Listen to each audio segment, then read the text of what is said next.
Hello, hello. Good afternoon, everyone. Good evening, everyone. I hope you are doing well and you can hear my voice clearly.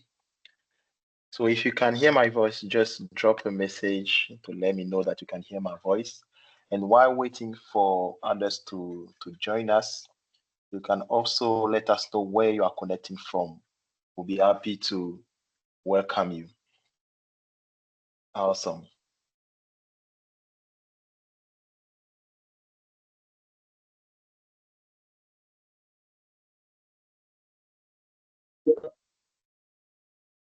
Please let us know where you are connecting from.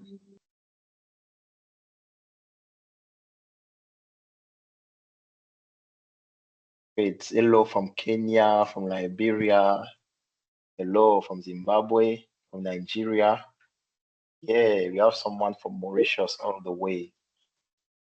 Hey, hello from Somalia. That's awesome. That's awesome. Nigeria is well represented today. Hello, Mr. James. How are you? Hello from Liberia. Hello, Elago from Namibia. Bonsoir, Monsieur Moussa Ibrahima du Cameroun. That's great. Africa is represented today. Africa is represented today. So let it keep coming. I mean, in just 2 minutes, we'll start. I'm sure some received the notification not long ago and they are still connecting. I urge you to have your cup of tea just next to you because today's session is going to be very, very insightful.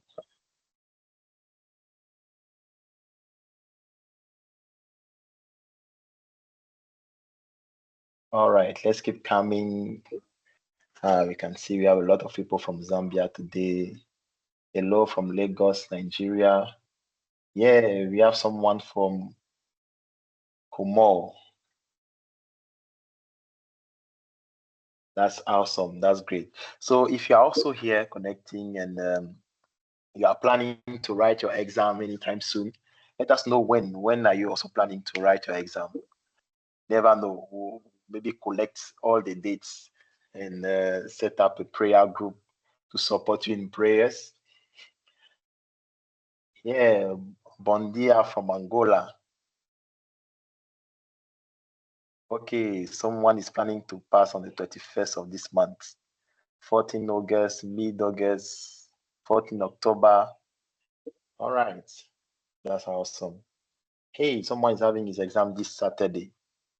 Okay, definitely you are lucky because our speaker of the day is definitely carrying the success anointing. So you are very lucky. Hello from Madagascar.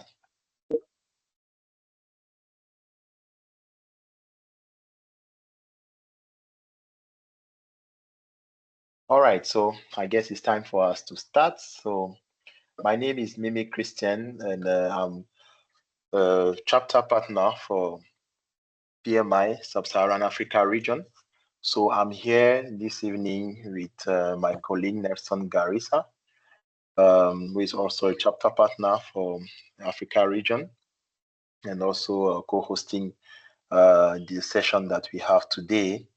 And today we are honored to welcome a remarkable expert and a true pioneer in the project management community across Ghana and Africa. So she has a deep experience spanning, market and social research, consumer behavior, equity focus evaluation, and she brings a unique perspective, to project management.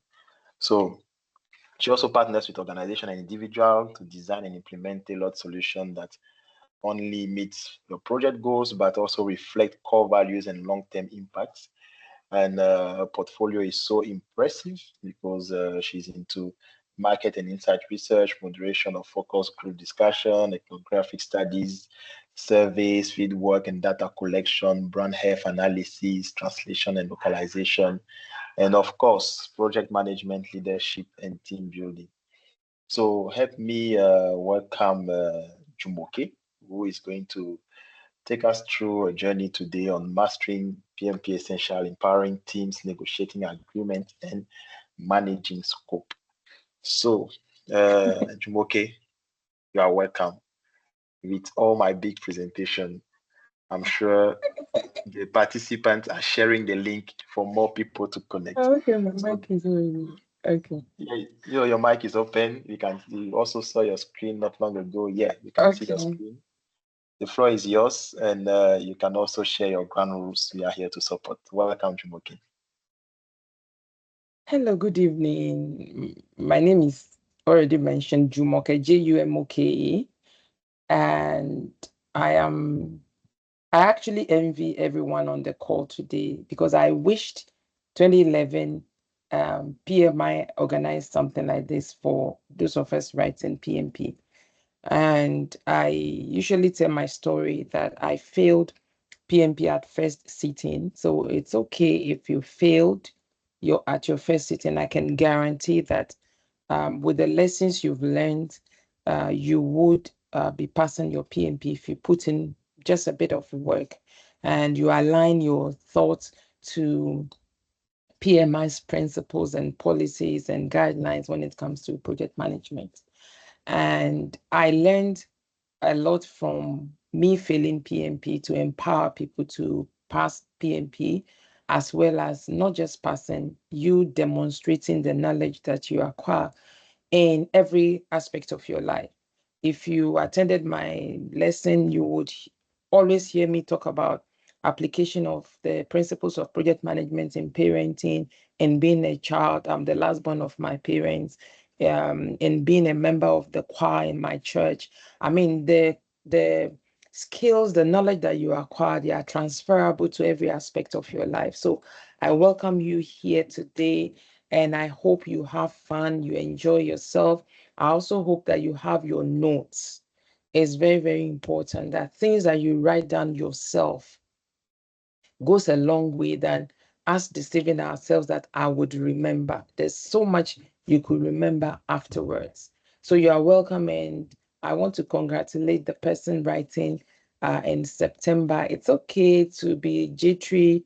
I've never written any of the PMI certifications, and I have a couple, and I will feel as if I have finished studying. I never felt I finished studying for any of the exam, but then I try to put in all my effort, put in work, use simulator, join study group, and saturate myself constantly with whatever certification I'm preparing for. If it is PMP, I surround myself, I go to washroom, I go with my phone, my iPad, notes that I've written on a paper, to constantly, I mean, saturate myself with the topics, areas that I feel I'm not so strong, asking questions, Googling.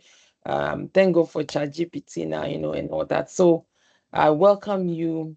I didn't plan to say all this, but I'm sure it is for someone. So today we'll be treating these three topics: plan and manage scope. That's one. And then two, empower team members and stakeholders. And three, negotiate project management. I also included this barcode that you can scan to chat with me if you have any gray areas, but please try to read. Some people will be asking questions, they want you to spoon feed. Make effort, only ask when you have some gray areas that you need assistance or guidance. So these are the three areas we are going to treat today. So the first one is that you need to, and I'm talking to you from a background or some understanding that you've done this already. So I'm just going over like summary. Okay. So the first one, I call it chapter one. I started with plan and manage scope. Um, why do you need to plan and manage scope? We will focus on how to determine, prioritize, and manage project scope. And then we touch briefly on this, how to determine and prioritize your project requirements, because you need your requirement to be able to plan scope. And this is why if you did your training with any of the PMI ATPs, your lesson two starts with identify stakeholders.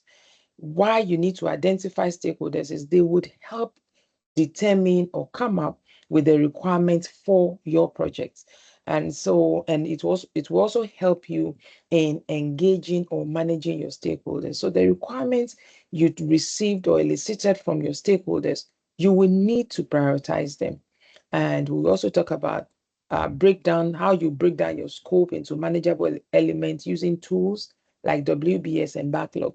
One of the things I've also done in this slide is to I try to enter into the minds of people preparing to write the exam. So some terms that I feel you need to pay attention to will be in this slide. So one is WBS, web breakdown structure, and the second is backlog, which is highly usable in adaptive methodology. WBS is used in predictive methodology. And if it is hybrid, it means you may have both in the hybrid. And then we will touch briefly on monitoring and validating project scope effectively. I would also like you to pay attention to what we mean when we say validate scope. Is different from verify scope. And then the last but not the least under this chapter will be recognize key exam tips and sample question formats. I have moved the questions. I think I'm giving you only 4 today at the end of today's session. So when you plan scope, what are you going to do? You are going to determine and prioritize your requirement, but this requirement you have to elicit from your stakeholders. And then once you have the requirements, you'll be able to come up with your WBS. And from your WBS, you'll be able to come up with activity and then come up with the activity list. And the activity list will now help you to come up with your network diagram. In the network diagram, you'll be able to identify your longest path and then come up with your critical path, which is very crucial, which determines the shortest time the project will be completed. And so you need to monitor all the activities to ensure that everything is according to plan.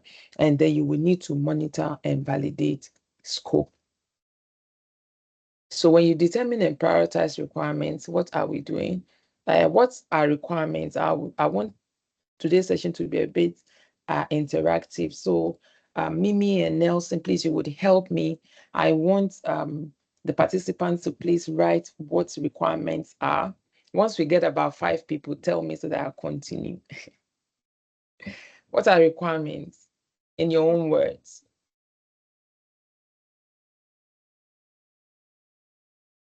Sure. So let it come. You can drop it in the comment section. Okay. So, someone says it's project objectives. Someone else, characteristics of deliverables, user needs, business needs. Okay. Needs of a project perspectives. All right. Yeah. All right. Thank you very much, Mimi. Requirements, I define it as some of the definitions I heard are actually in line, and some gave types of requirements in the definition, but you need to understand that requirements are, and somebody said needs, are the documented needs and expectations of stakeholders. And you as a project manager, you have to manage that process so that the requirements matches the scope.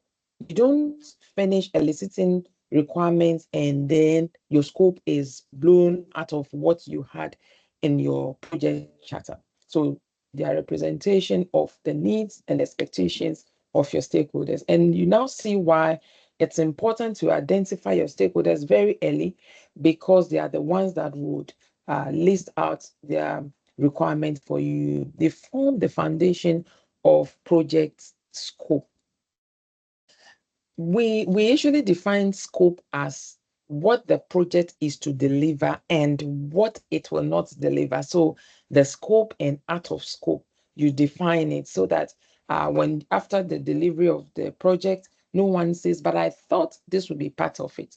All right. And for you to be able to say or define your scope with the out of scope element, you need to elicit requirements. So it's very, very important. So now let's look at types of requirements. As some of you already said, when we say business requirements, we are talking about strategic goals, and this is usually given by management.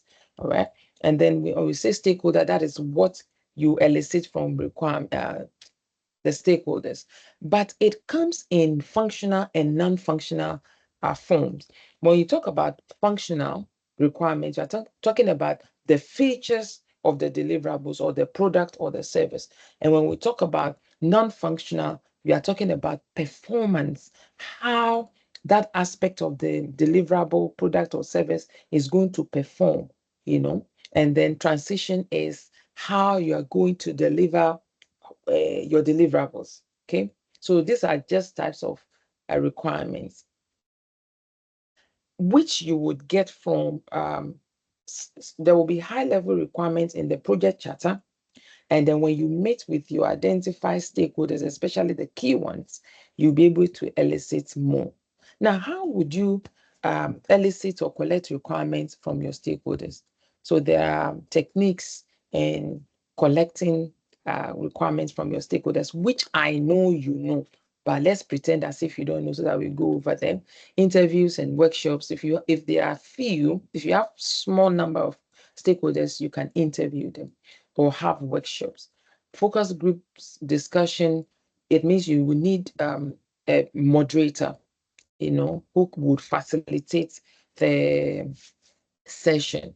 Then brainstorming is when you put people together, they all give you pick a topic and everyone gives you their point of view or their ideas. At the point of collection of ideas, you do not rule whether this is right or this is wrong. You put everything down, and after all the points have been elicited, you now pick them one by one to deliberate whether they really form part of the requirements. Those that the stakeholders would agree with, you would accept. Those that they would not agree or disagree with, you would eliminate. And then you will now have a revised note that states the requirements of the project. You can also use observation, or sometimes you call it job shadowing, where you observe or you job shadow to be able to elicit requirements. You can also elicit requirements through document analysis, surveys, or questionnaire. If the stakeholders are many, you come up with structured questionnaire, and then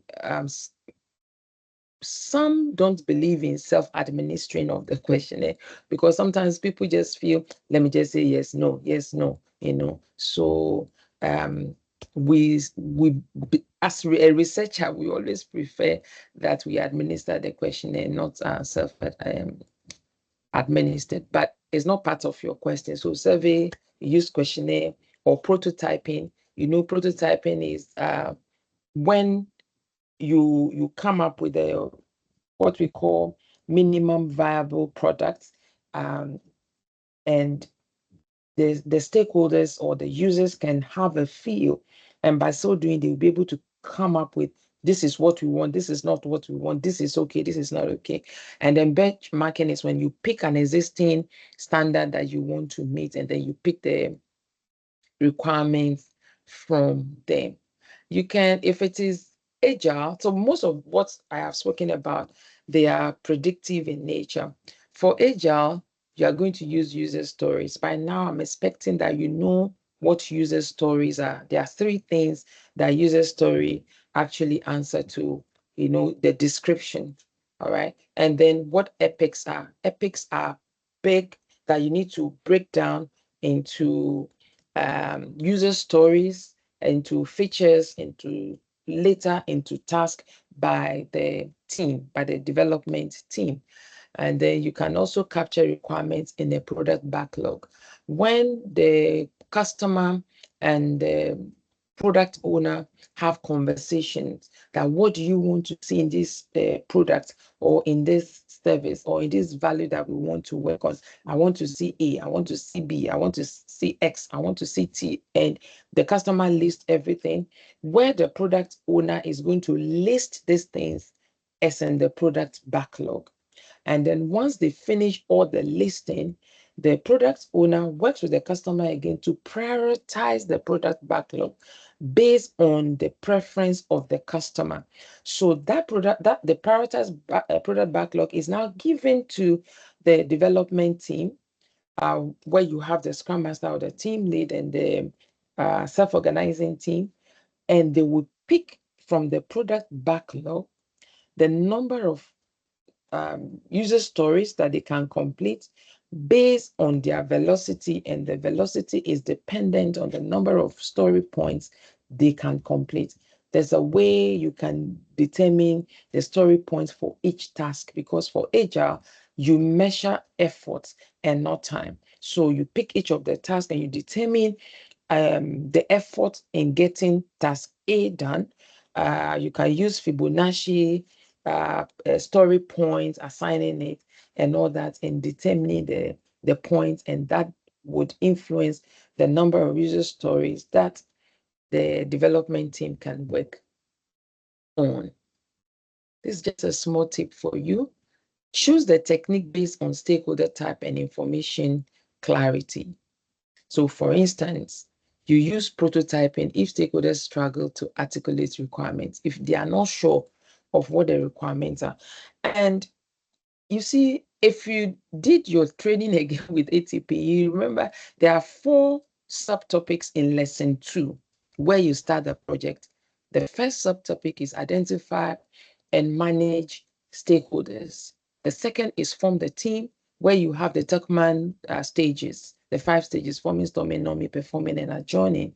And then the third is build shared understanding, where you make information readily available for all the team members so that you are on the same page, And then you choose the life cycle or the approach or methodology in executing the project. This is based on the information you have, understanding who your stakeholders are, understanding what is their desired value delivery. Do they want it now, or they want it at the end of the project? So these are some of the reasons why PMI, in its wisdom and research findings, decide that for you to start project, it has to start from identifying your stakeholders so that you can get information from them and understand what their needs are, and subsequently choose what methodology you are going to adopt. So it is not cut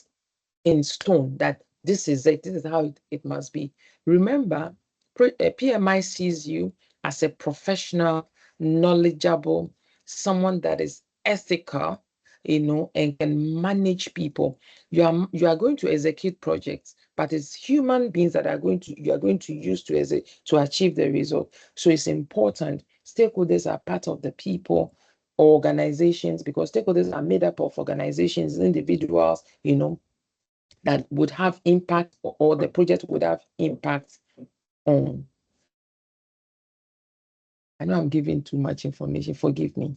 And now, under the plan and manage scope again, we will look at you prioritizing requirements. And I want to know from you, why do we need to prioritize requirements? I need you to please drop as your reason in. I see Theory's hand.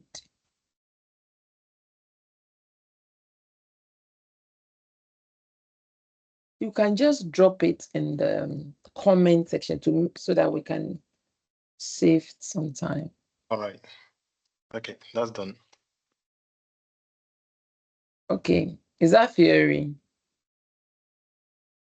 No, that's Mimi. I guess Terry Mimi. just dropped his hand. Yeah. Okay. All right. So All Jumoke, right, would you like them Mimi, to help drop me. their questions in the in the question and answer section, so that when it's time for you to pick up questions, you will just do like this? Absolutely. I'm sure you would All right. help me when we get there. Sure, no Thank problem. Thank you. But do we have anyone attempting to tell us why we prioritize requirements? All right. Let me help you with the comments. They are dropping it in the comment section. Thank you. So someone said that so that you can address the need. Miriam said to maximize value for the customer. Christian says to maximize value for the customer requirements. And Esther said to maximize value with limited resources. Thank you. Yeah, so we have different answers. All right. Yeah. Thank you very much. I actually love the last bit because often you may not be able to attend to all your stakeholders' requirements. So you will need to prioritize them. You will need to prioritize them. And that is where you have these techniques. I'm sure you know what it is. Must have, should have, could have, and won't have now. And then you have the Kano model that focuses on basic performance, exciters, focuses on users, and then pairwise, where you use I think my first experience of using pairwise is when I volunteered on the PMO awards. You will be forced to pick one out of the two, so you can also use that when you pair requirements, and then by scoring them, automatically one will be eliminated.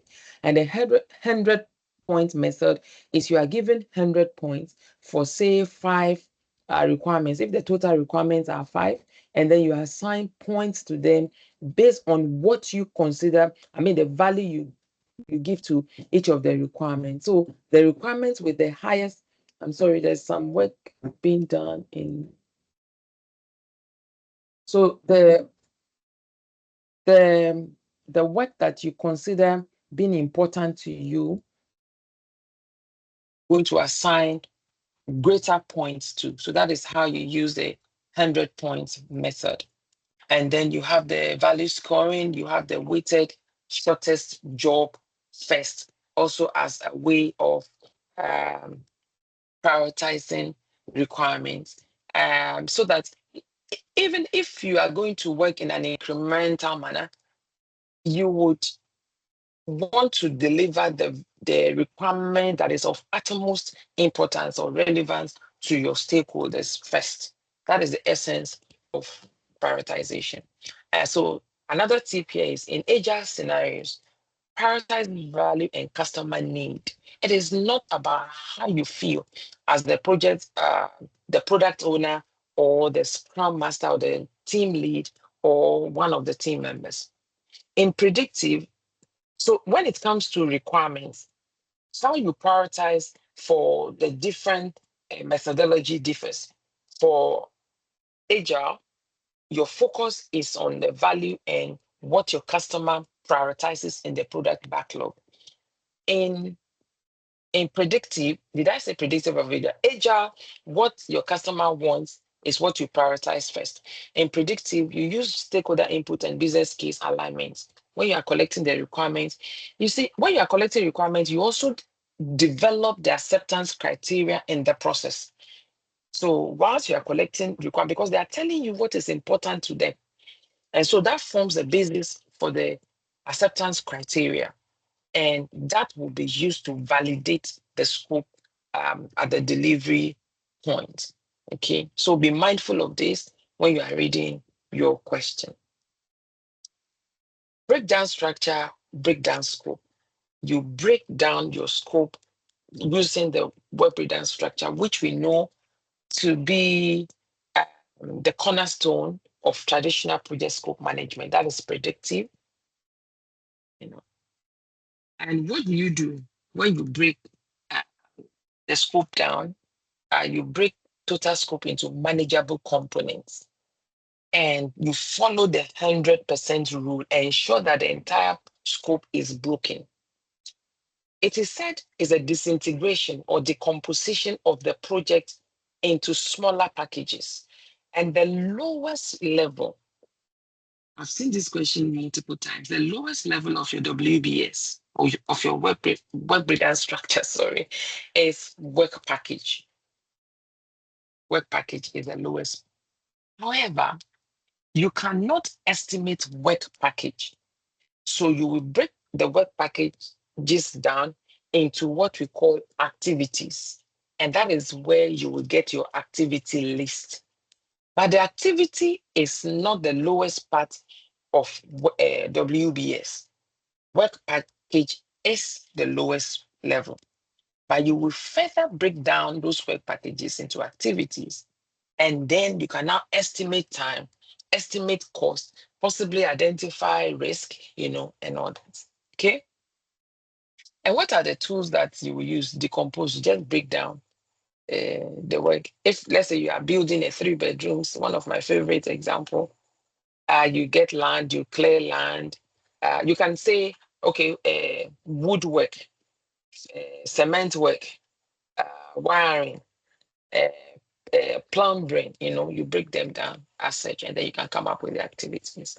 And then you can also do that through rolling wave planning. Rolling wave planning means at the beginning of the project, you don't have so much information. You cannot plan into details. If you are building, you just got the land. You cannot be planning the color of what you are going to paint your master washroom, bathroom. So as you progress, you will be planning into details, and that is why it is rolling wave planning.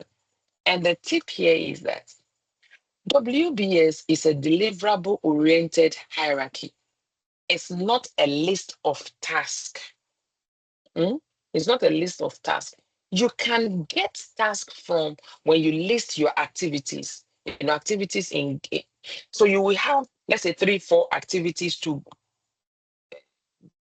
achieve a work package. And from the activities, you can get the task that should be done. So you have to be very careful when you are reading questions that involves WBS, um, work packages, activities, and what have you. So the WBS is for predictive.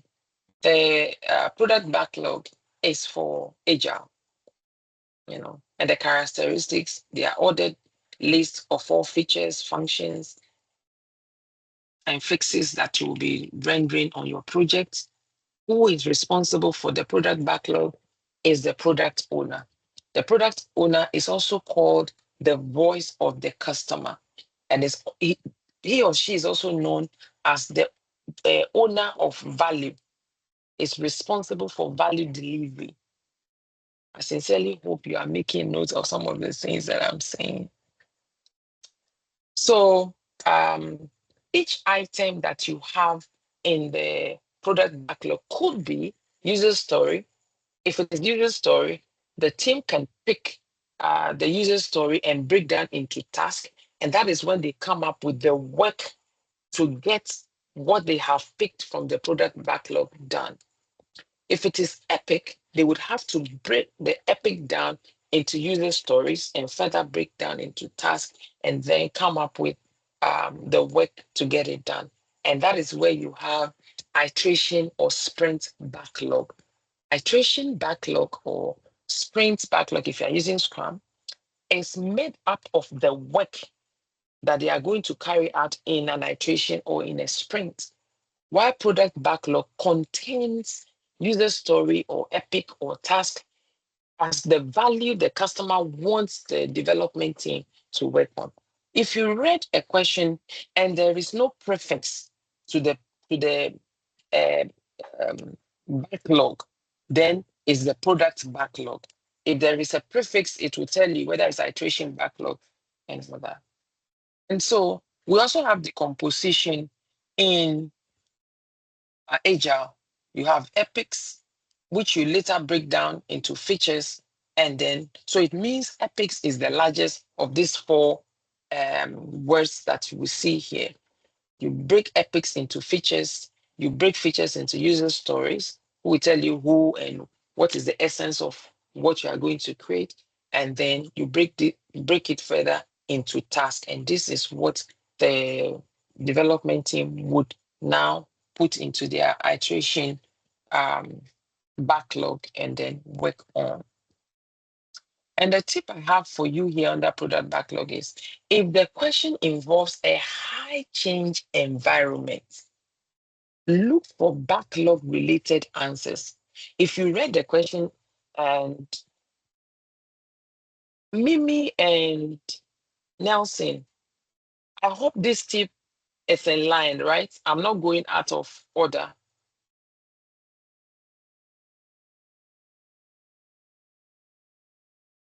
Hello, Jumoke.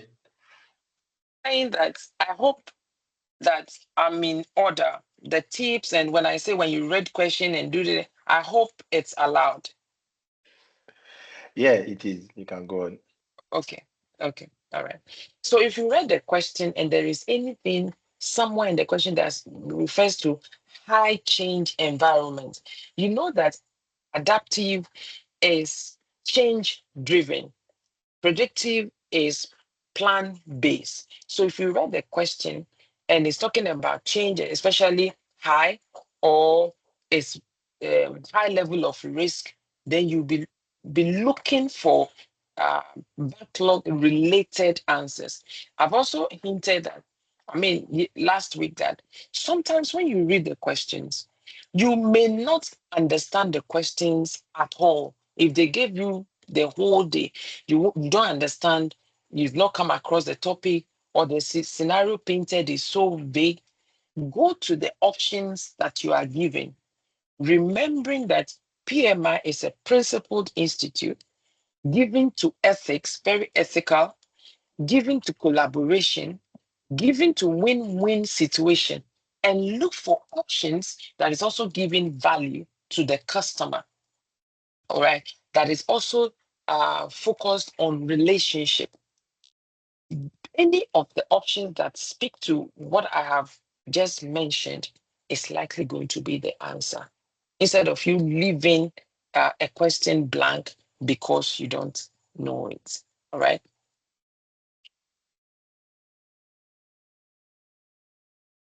And we're still on plan and manage scope. You need to monitor and validate your scope. So you have collected requirements, you have created your WBS, you have created your activity list, you have created your network diagram, you now know what your critical path is. Now the project is ongoing. You need course. Okay, you are on course. So you monitor scope. Monitor scope. Why do we monitor scope? Monitoring scope means ensuring your project stays within boundaries and prevents scope creep, so that you don't finish and say, oh, this was not what we planned. When did this happen?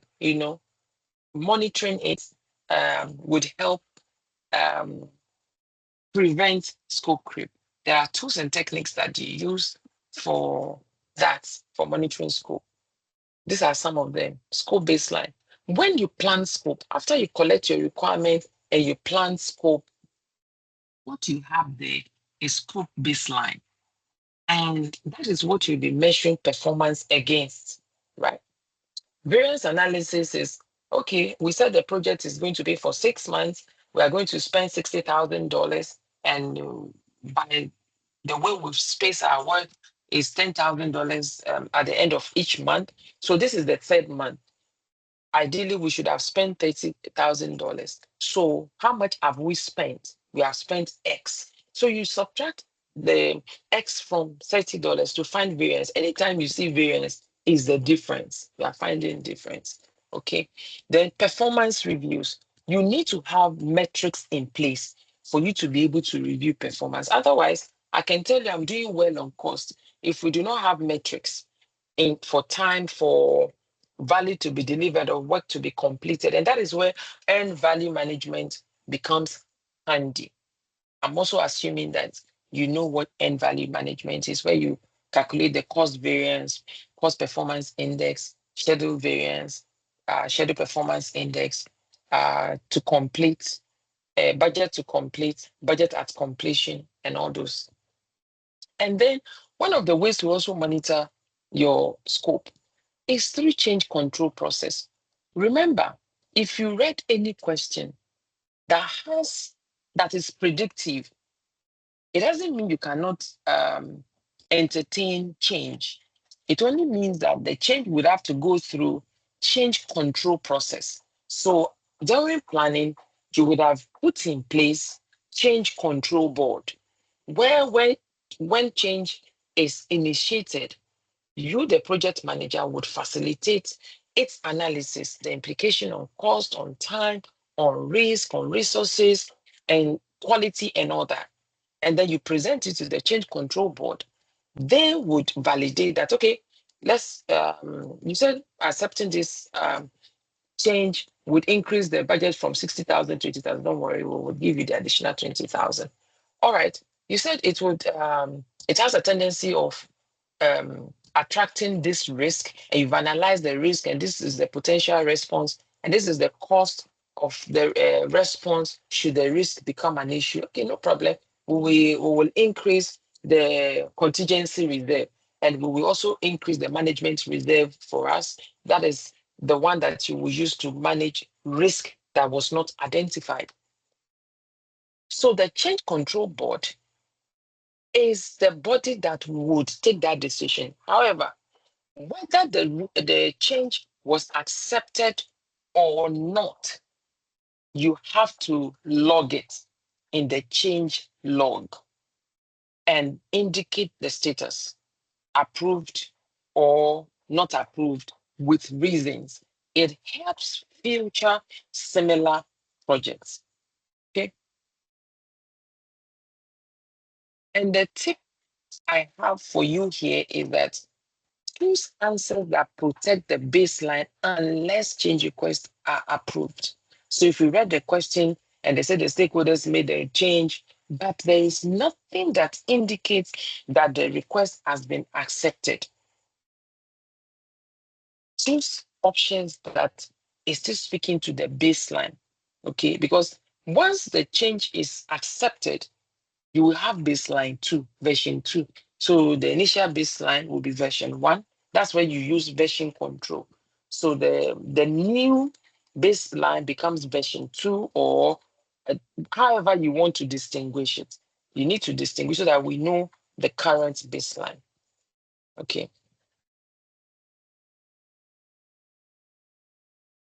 And then you validate the scope. You validate scope under we are talking about how to monitor and validate scope. We've spoken about monitor scope, you validate scope, and I said that the validation of scope is actually about deliverables.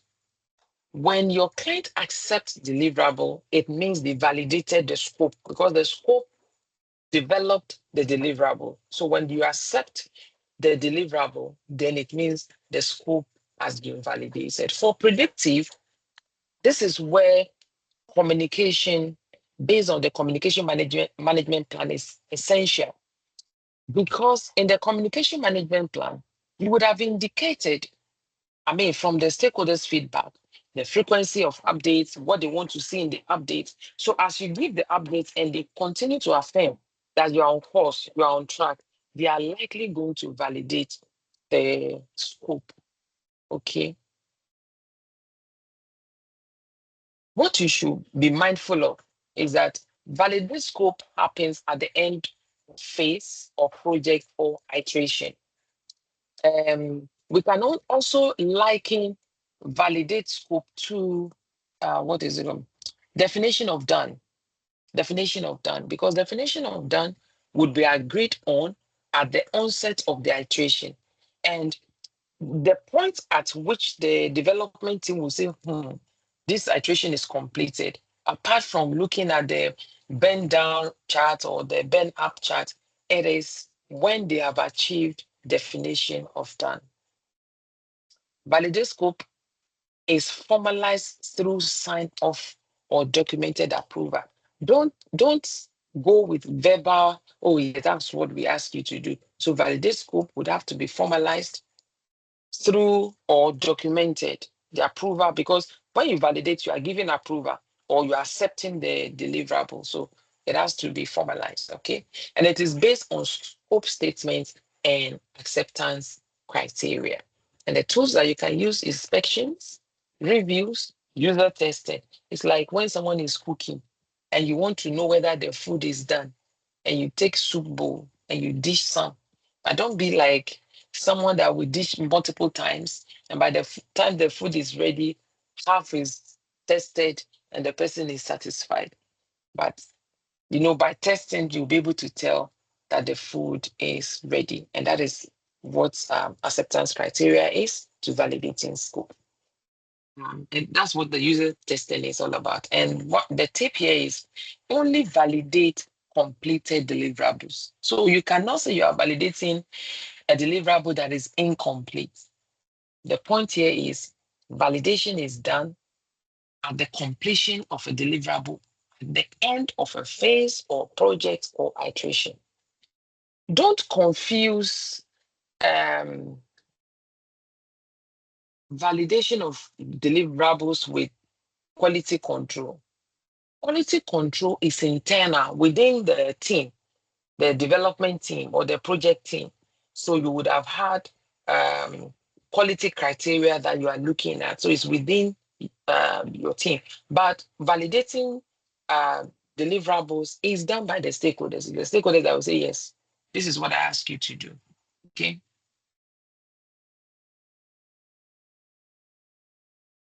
And I said, okay, let me drop this hint on scope management. One, understand when to use WBS, work product structure, and backlog. So it means you have to first identify that this is an agile project or adaptive project or predictive. If it is predictive, you will use WBS. If it is adaptive, you will use backlog. I hope that made sense. And then, two, know stakeholder prioritization methods, what they want. Okay. And then three, emphasize collaboration and requirement gathering.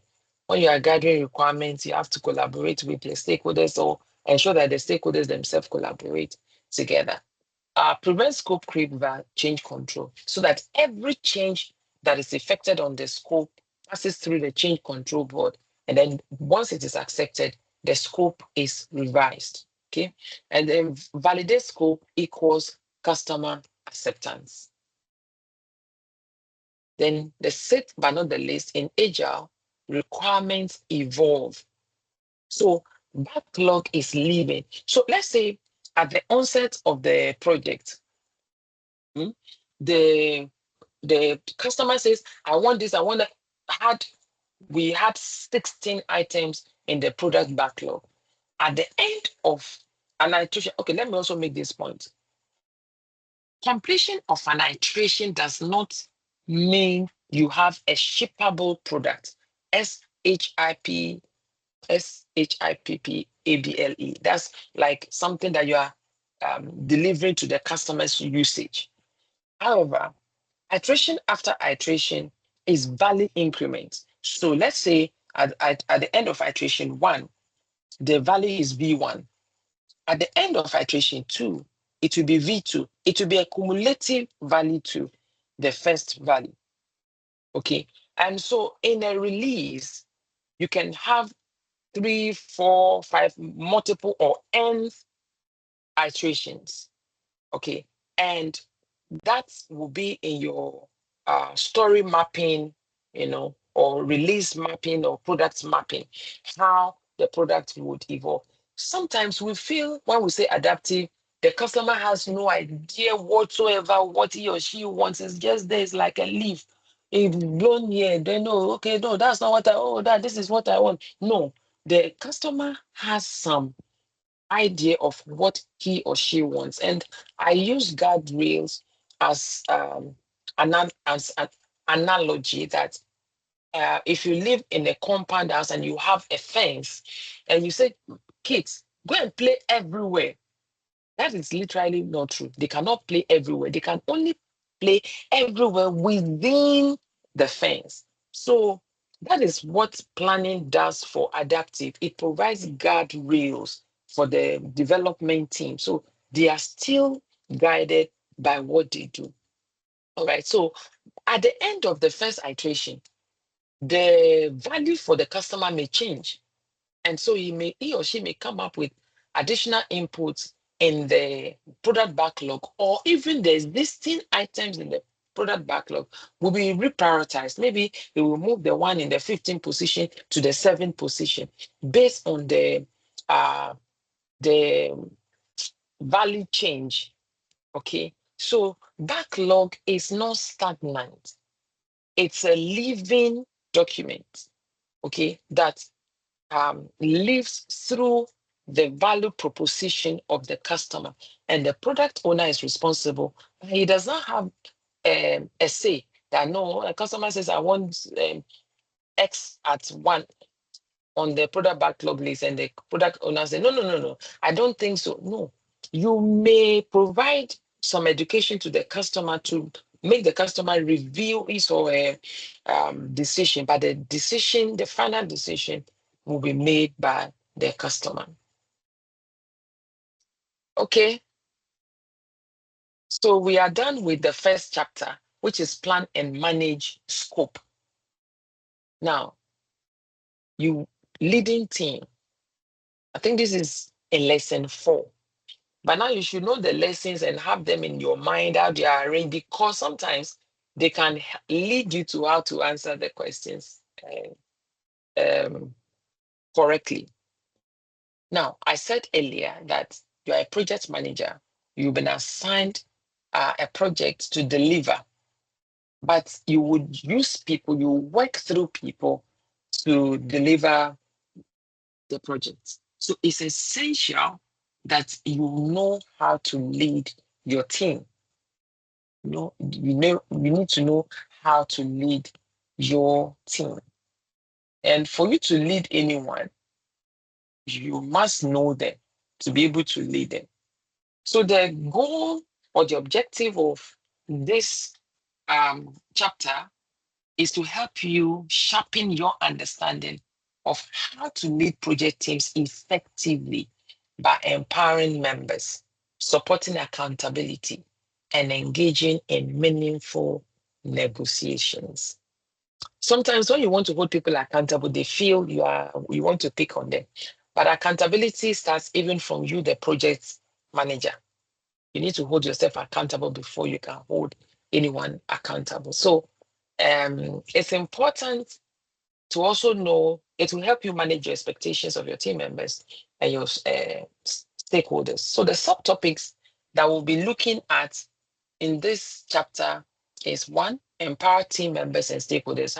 What do we mean when we say empower team members and stakeholders, and what is the relevance to what we are addressing today?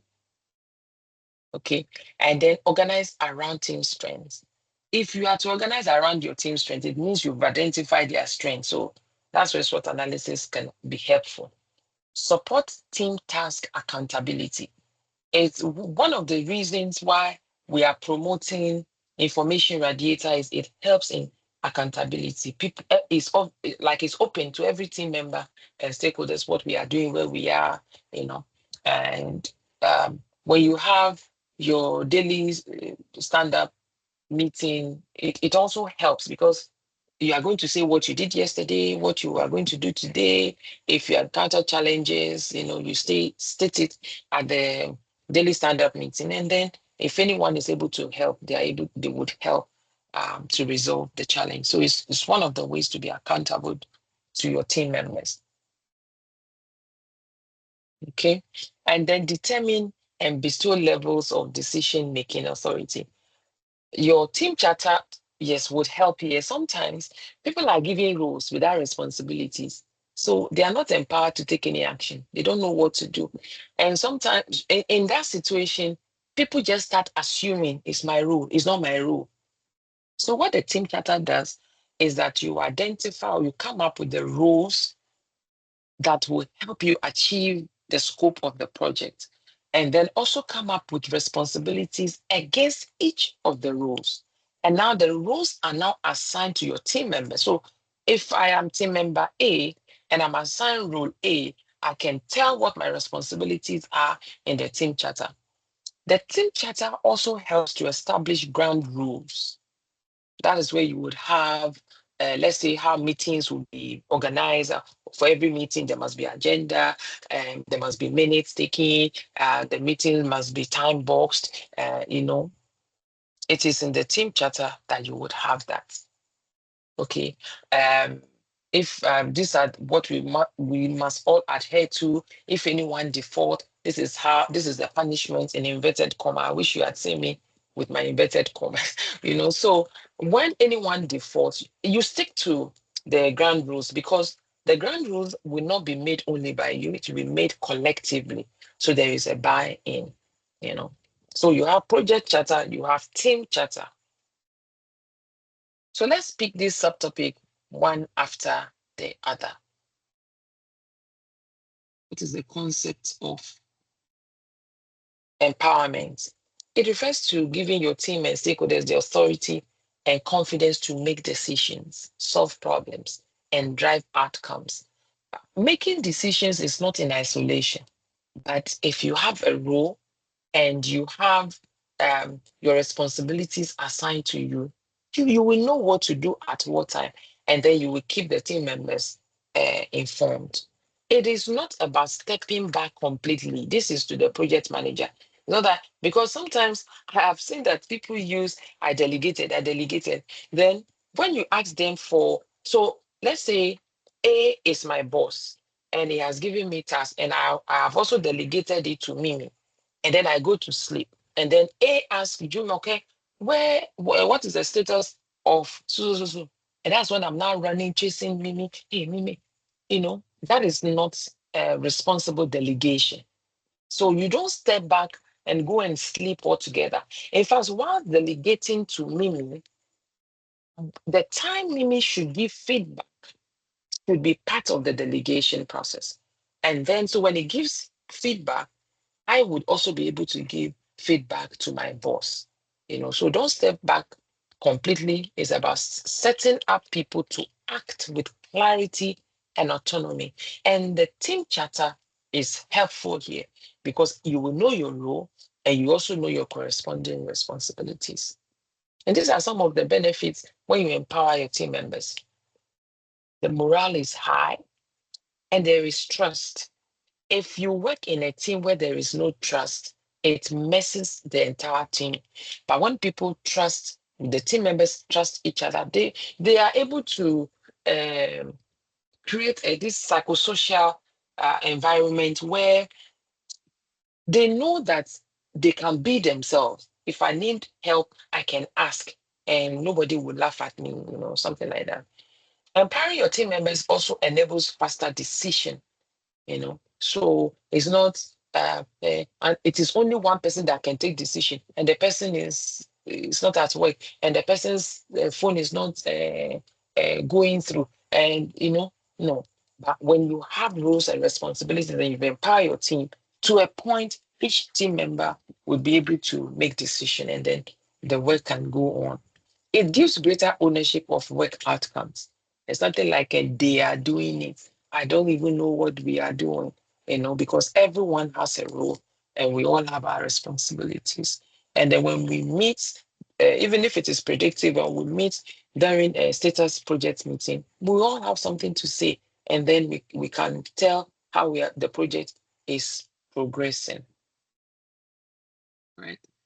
The second subtopic under this is you organize around your team strength. For you to be able, like I said, for you to be able to organize around your team strength, it means you know what their strengths are. You've conducted SWOT analysis, you know their strengths, you know their weaknesses, opportunities, and threats. And let each of your team members also conduct the same analysis on themselves, so that you know the strength of each person. So knowing the strength of the team is different from knowing the strength of individuals. What knowing the strength of each team members does is it helps you, the project manager, to be able to suggest training, so that you not be like those people that Excel training, everybody go for Excel training, even when some people are pro in Excel usage. But knowing the strength of your team members, individuals, would help you to be able to manage them, assign responsibilities to them as well. If someone is introvert and you work with this person and this person becomes shy in the uh, in the crowd, you don't give that person responsibility to make presentation to a group of stakeholders. Then we can't find the person's voice anymore. So you build around the strength of your team members, and tasks should be assigned based on natural abilities, not just titles, in line with what I just said now. Okay. When you are faced, this is the tip, when you are faced with a question where the team is underperforming, the best answer often involves reassessing team strengths and reallocating accordingly. It is not escalating. Sometimes when I'm practicing questions with some students, you see that quickly they want to escalate. Escalation is when you have ascertained that it is out of your control. Even in the project management plan, under this leader team, you are going to indicate your level of power and authority beyond which you would escalate maybe to your boss or to the program manager if the project is part of a program, and then the intensity of problem or challenge that you can solve. It is after you have gone beyond this threshold that you can escalate. So don't be in a hurry to escalate. Also, read all the four options. Read all the four options and go back to the question, match the options, and come back to the options before you select one. So if you are faced with underperforming team member, remember you are a leader, you are a professional, you are given to collaboration, you are a servant leader. So you are not in a hurry to throw anybody under the bus, especially your team members. So if somebody is underperforming, you will meet with the person to understand why they are underperforming. And then maybe the task or the role you assign to Jumoke is not the role you are supposed to have assigned to Jumoke. So once you meet with me and you reassess my strength, you may reallocate responsibility to suit my strengths. If it is when it is terrible or is out of your threshold that you escalate it, please bear that in mind. My colleagues, PMPs to be. Now, supporting task accountability. What is accountability? Let me just save time and give you the answer. Accountability means members are not just having tasks, but owning the outcome. I tell people, I'm responsible for my action. I say, no, you've left the part B. There's part A and part B. Part A, you are responsible for your actions. Part B, you are responsible for your inaction. If you are supposed to have done something and you didn't do it, and it comes with a rippling effect, you are responsible for it. That's a bitter pill to swallow. So it makes us to be proactive when you are mindful of that. So accountability would help your team members and you to own the outcomes of whatever you do or what you didn't do. And the tools that you can use for accountability, there are task boards when you have the information radiators, daily stand-ups, regular check-ins. I sometimes joke that people who complain so much about micromanagement, they are non-performers because if you are performing, you would have been giving updates. And though this is not 100% true all the time, if you are giving updates as you are supposed to, your superior knows where you are. So he or she will not be asking, so what's up? What are you doing? Where are we now? Once you provide reports, the person knows and can provide support if there is need for such. So that is where regular check-ins comes in. Sometimes project managers want to use the opportunity to delegate, to rest, or do other things. But if you're on a project, you need to be responsible and check in on the rules and responsibilities of your team members. Another tip here, if a team member, so if you are reading this tip, you should be relating them to questions, all right? If a team member misses deadlines repeatedly, what do? You first need to support and coach before escalating. It's after support and coaching has failed, that's when you escalate because then you have supported, you have provided some guidance. So don't be in a hurry. This one to I'm saying don't be in a hurry to escalate. Escalate is like way of escape. There's the scripture that says that there's temptation, but God provides a way of escape. That's not what we are saying. Don't escape quickly. Okay. The fourth subtopic is evaluate demonstration of accountability.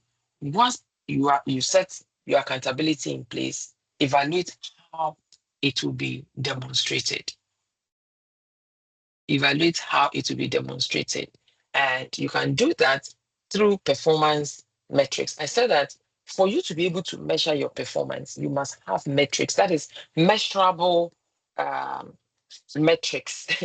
So yeah, I can't find another word. And you can use SMART, to do that, to be able to set that in place so that you will be able to measure that. And then peer feedback, you know. Sometimes when we do training, we do 360s, we do 360 degree assessments where the participants would assess him or herself, a superior would assess her, a subordinate would assess her. So you get to see from the perspective of your superior how they see you, from the perspective of your subordinate how they see you, and then how you see yourself. You put them side by side. If you overrate yourself or you underrate yourself, you'll be able to do that. And that is where peer review comes in. You also get your peer to review you. And then remember retrospective where you have the two columns. What worked well is usually done at the end of iteration. Now predictive also use retrospective. What worked well? Why do you want to know what worked well? So that you can replicate them in similar projects, future projects. What didn't work well? Why didn't it work well? You want to know what didn't work well. If it wouldn't work well, you will not want to replicate or repeat it in future projects. One of the reasons we have processes is that it helps in predicting results. So if somebody came and said that to wash a car, these are the processes. You get a water hose, you insert the water hose into the pipe, you open the tap, you get your detergents in the container, you add some water, you use it, and you follow that process, you can predict you will end up with a clean car. So that's what process done. Now, retrospective improves processes. So you could start with 7 steps, then from retrospective, you can refine the 7 steps. It can remain as 7 steps, but faster. Then with time, you can reduce to 6, 5, 4. That is how retrospective can help improve processes. But the main reason or one of the advantages of processes is that it helps in predicting results, right? So in demonstrating accountability, you would have to perform performance assessments, and by using the metrics that you have put in place, and then peer will give review. Then you have insight from retrospective. Please choose answers that involve frequent, honest evaluation and feedback loops, not delayed surprise. In fact, giving feedback, one of the recommendation is you have to give it timely, periodically. Don't wait after 6 months and say, hey, 5 months ago, I saw that you did this. I mean, then it's no, because if it's an error, the person would have repeated it month 2, month 3, month 4, month 4, month 5, month 6. So if you are reading your answers, if you have a question that has to do with accountability involves feedback. So choose one that encourages or enhance or is pointing towards frequent honest evaluation and feedback loops. It's important. Determine and bestow decision-making authority. If you have your team charter and you have your roles defined there with their corresponding responsibilities, everybody knows if it is my task. The same way when you have risk, you identify risk, you analyze risk, you assign ownership to them. And so they own it. So when you also come up with the responses, the corresponding responses are given to them. So if I risk and the triggers as well. So if the triggers goes off, I know that this risk has been assigned to me. I take responsibility, of course, informing the team, but I know that, okay, if there's fire outbreak, I'm supposed to call, when I see this trigger, I'm supposed to call the Ghana Fire Service. Sorry, I'm in Ghana, so I'm using Ghana. I'm supposed to call Ghana Fire Service. Okay, so when they come, this is where they are going to park. So they have come. Okay, this is the water hose point. It's not. If we don't do that, if a risk occurs, then everybody is looking. Who is going to handle it?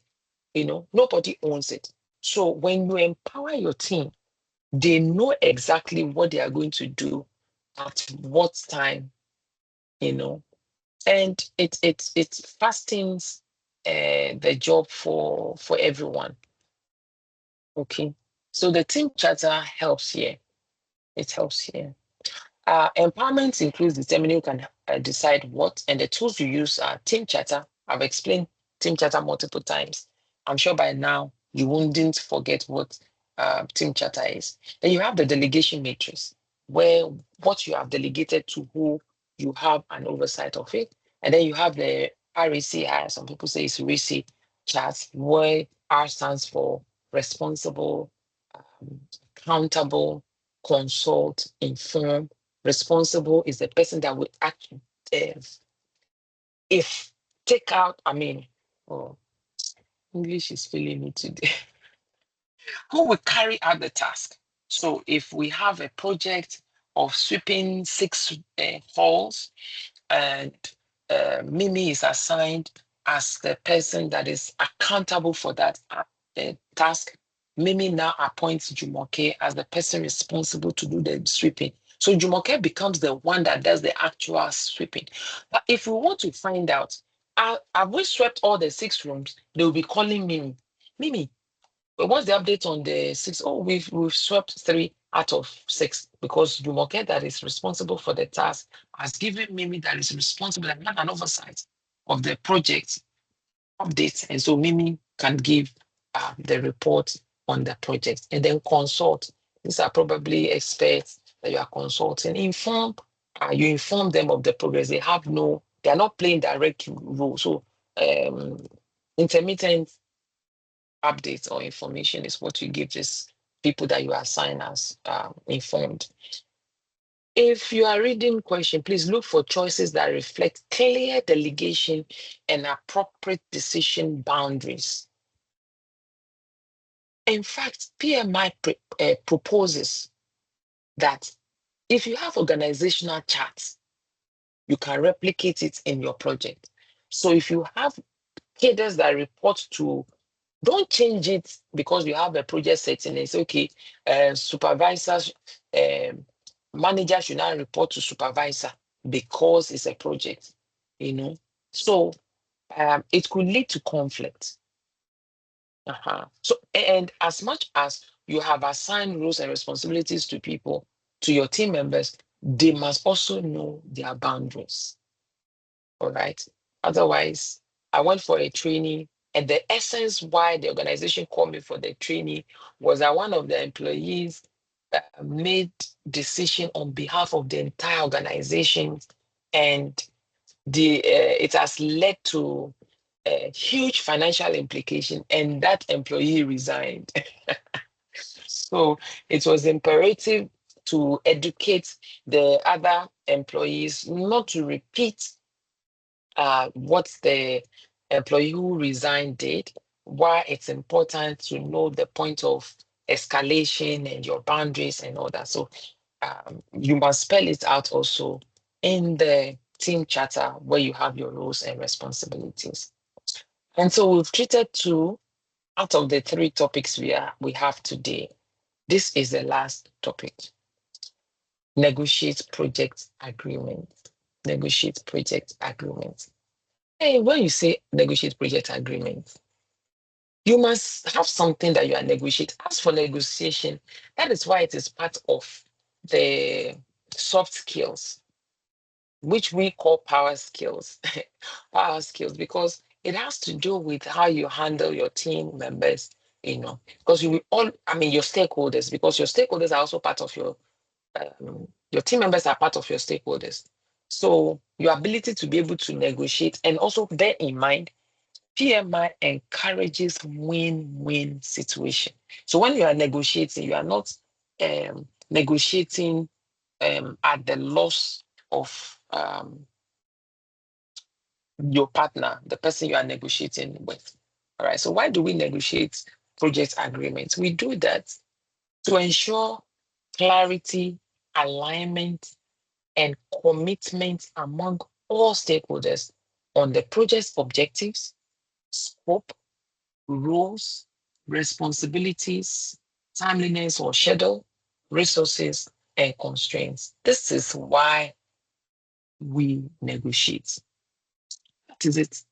Okay, so if you picked um, alignment, if during the time of eliciting requirements, you don't guide it carefully, you will there will be scope creep. It will go outside what you have in your charter. And if you do not align the roles and responsibilities, there won't be commitment on the part of your team members. You also need to manage your stakeholders' expectations. If you do not do that, it will lead to disagreement. Okay.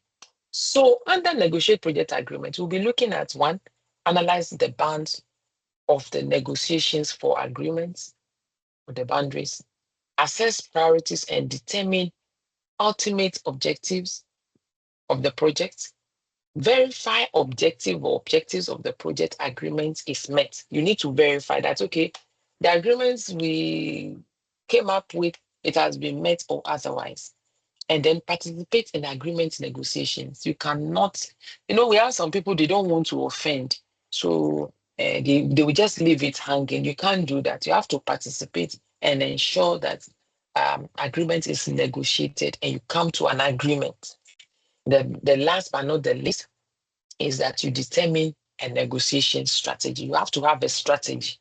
It's like risk, you have to have a risk management strategy. You have to have a stakeholder management strategy. And that's what you'll be referring to in your project management plan. I keep showing this or earlier that if you have questions, please, after today, if you have questions that I did not address or you think you require additional support, I'm passionate about supporting people become certified. So let's pick the first subtopic under negotiate project agreements. Analyze the bounds of project negotiations for agreements. So we need to establish what we are supposed to be negotiating on. So an example of what we can negotiate on are these contracts, resource support, deliverables. Contracts, you would have to determine based on the scope of your projects or your stakeholders, what type of contracts. Remember the types of contracts we have: fixed price, and under fixed price, you have three kinds. Please go and revise your notes. Then you have cost reimbursable, from the word, two words, cost, you reimburse what you spend.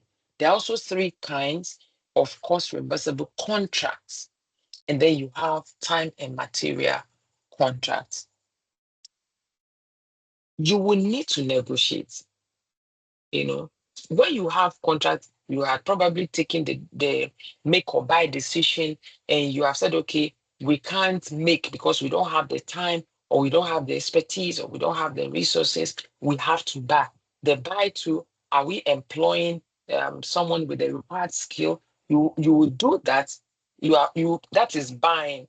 If after this project, the use of the skills this individual has is relevant to the organization, or are we going to buy this equipment after this project? Will it still be relevant for the organization? If it is no, then you probably outsource, you rent, or you get it on contract. So these are decisions you take before you buy or you make, and then you come up with the contract. Before you come up with the contract, you determine how you are going to select your vendors. Are you going to use pre-selected from lists that you have in your organization? If you have an existing procurement department, please use them. If you don't have them, you have to start all over. Then you have the procurement strategy, where it will tell you, you would agree on how to go by selecting your vendor. And so after you selected your vendor or your contractor, that is where you determine what contracts would be suitable for this project. That is why you will negotiate. When it comes to resource support, sometimes you don't, let's say you are building and you needed 100 bags of cement. You may not get all the 100 bags of cement at the same time. So, and you have, let's say, 3 different groups of your team members working. So you need to look at when each of the team will need the cement and make it available. And this is where resource calendar can be very, very helpful, because you can tell at what day, time they will need what amount of cement, and then you can allocate the 20 bags you have now quickly. And when another 10 bags come, you can allocate it quickly and all that. The same, you also negotiate deliverables. Know your boundaries, so that you don't go about beyond that. Know your boundaries as it pertains to time. Know your boundaries as it pertains to cost. Know your boundaries as it pertains to scope. What it means is, see, if there's a change, let's say I'm working on a project and I have John as my team member. A task has been assigned to John, is 4 hours. And John was supposed to do the work between 8 and 12 noon. But John has a meeting or a medical appointment at 12:30 or 1. And he was thinking, if he did the 8 to 12, it may have impact on the time he would see his doctor. So he comes to the project manager and say, instead of starting my work 8 a.m., I want to come early and start 6 a.m. so that I will finish by 10 and I can go and see my doctor.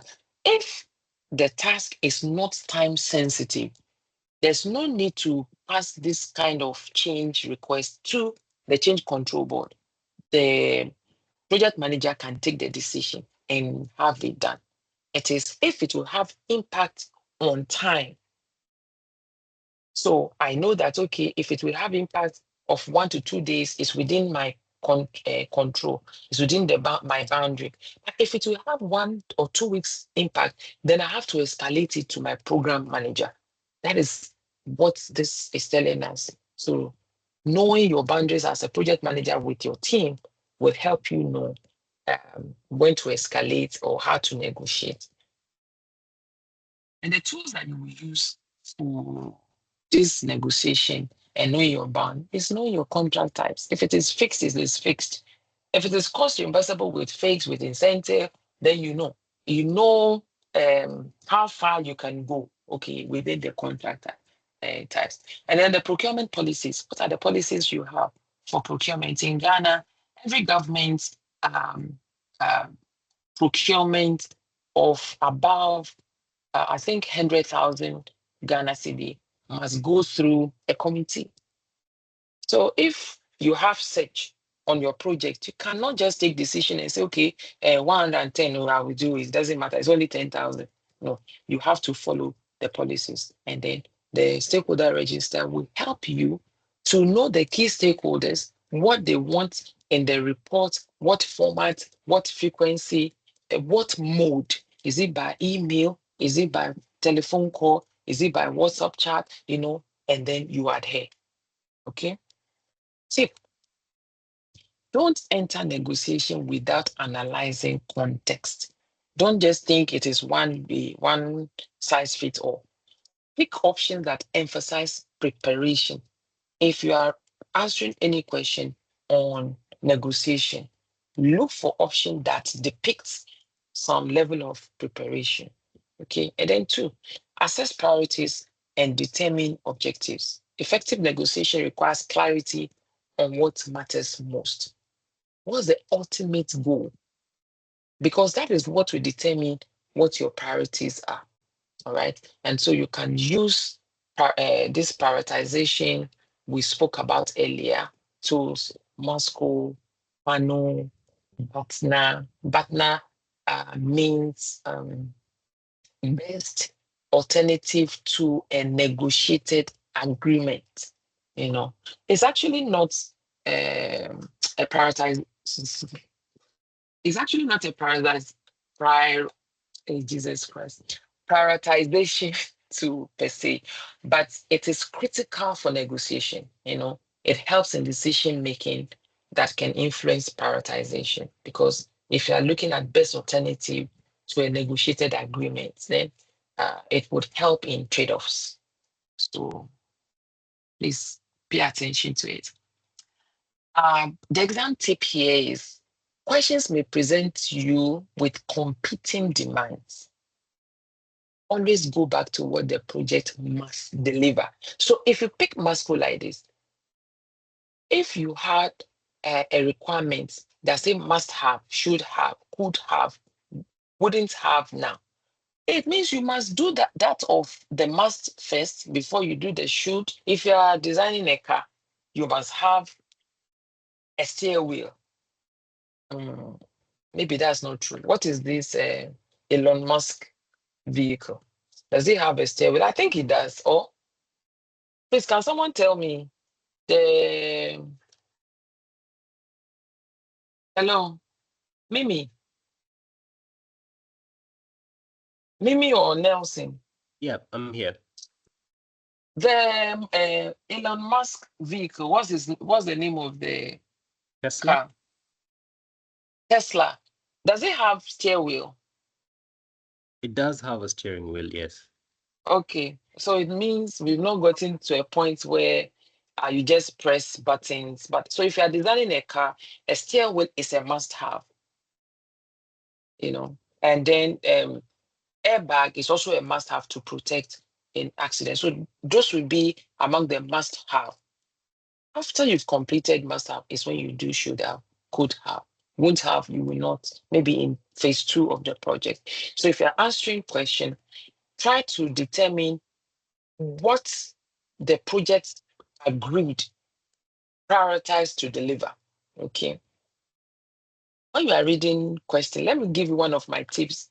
I'm an analytical person.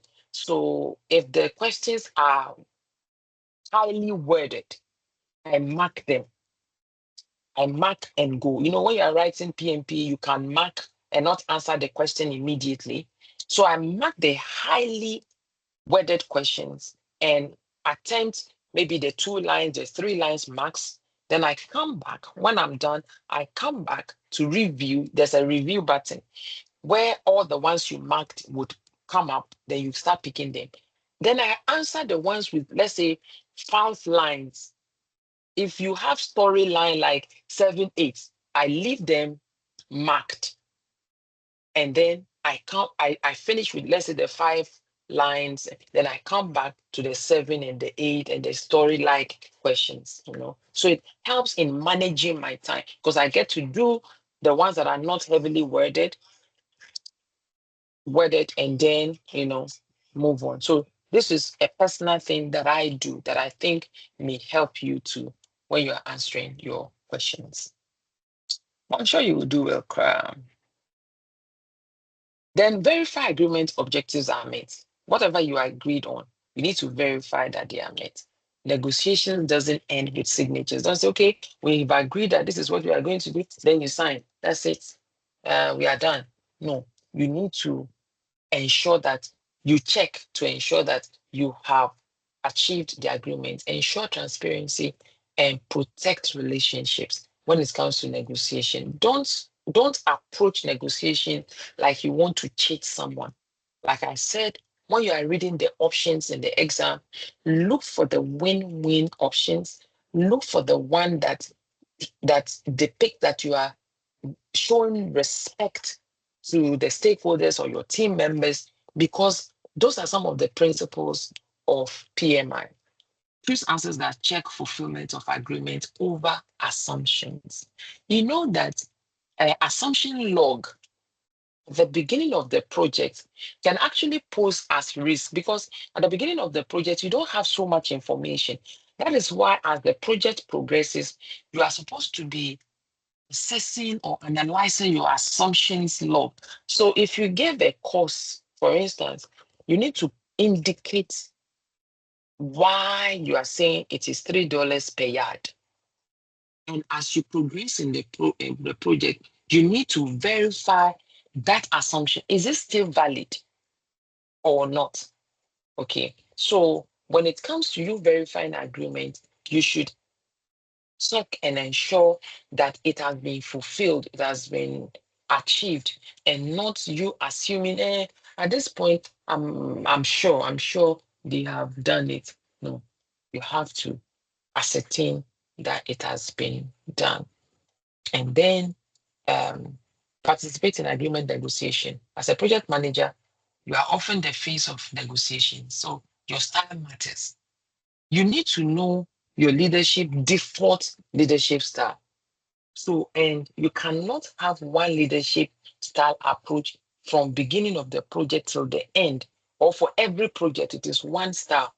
As for me, I am always collaborating. There are times that you may not be able to collaborate. You may have to be autocratic to take decision.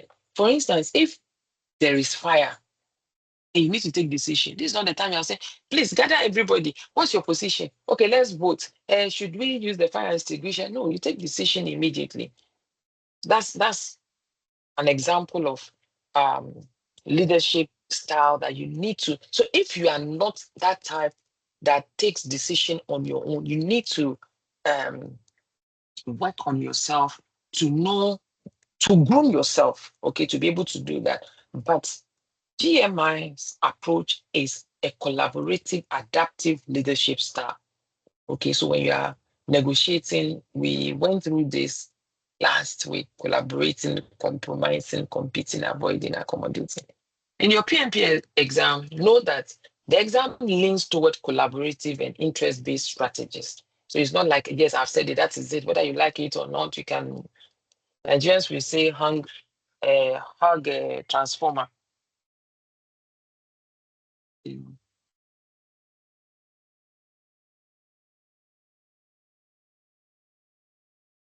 Now, develop a negotiation strategy. I mentioned that earlier.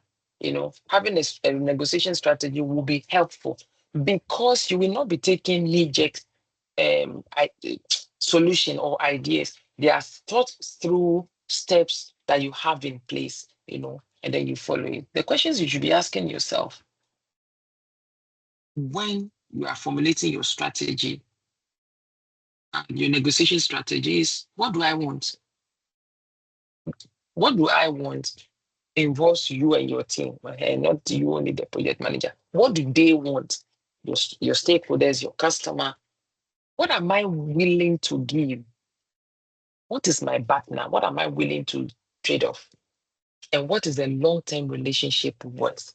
Remember, I said that PMI encourages win-win, and then you need to also factor or think about relationships. Always prepare alternatives and avoid rigid stances. As you are negotiating, you should have plan Bs. Those are the alternatives, Now, these are kind reminders. And nearing the end of this session. Interpret questions with a servant leadership lens. Don't think, but I told you you should know this, like cheeky answers. No.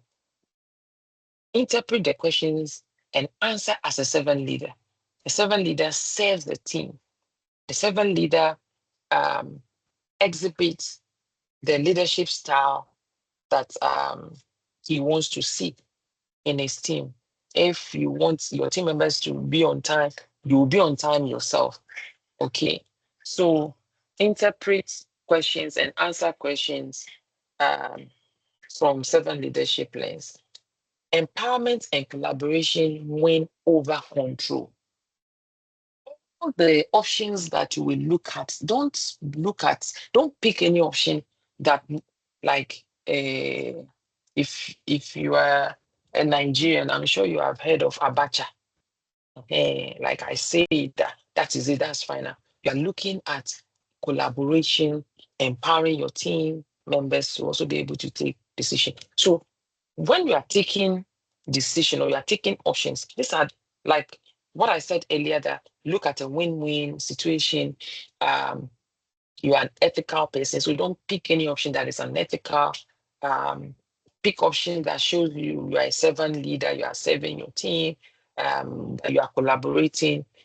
Choose answers that balance team development with performance. That as you are working, they are developing.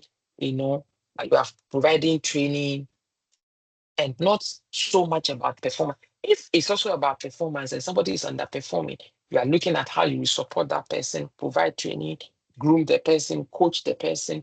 All right, be ready for situational judgment questions. Most of the questions, there's nothing like what are the disadvantages, they are more of because it's testing your experience. You say you have project management experience. It's part of what you use in your application. So they will paint a scenario and ask what you would do as a project manager in this scenario, or what you could have done to avoid the scenario, or what you would do next, in this scenario. So my final words, leadership is not about control, it's about influence, clarity, and growth. You do not just lead the project, you lead people. And that's your superpower. Your ability to be able to lead, to deliver on the mandate of the project is your superpower. And now we have our practice questions. Should I go through the practice questions before we start picking the questions in the Q&A, or what do you suggest, Nelson and Mimi? Yeah, I think we can go through the questions, and then we'll have the candidates raise their hands if there's any questions. I haven't seen any questions in the Q&A section yet. Okay. Yeah. All right. So question 1, a stakeholder asks for a new feature to be added midway through the project. What should the project manager do first? A, immediately add the feature to satisfy the stakeholder. B, initiate the change control process. C, ask the team to assess the effort involved. And D, add it during the next phase.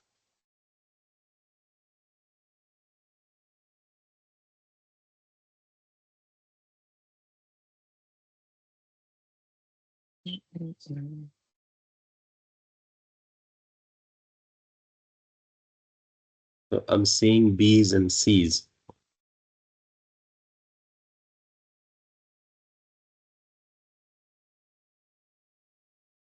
Yeah, mostly B's and C's in the chat. All right. Can we get one of those who selected B to tell us why they selected B? Yeah, just feel free to raise your hand. I'll unmute your mic. Anyone who said B, anyone who said C, just raise your hand. I'll unmute you. We have Ferdinand.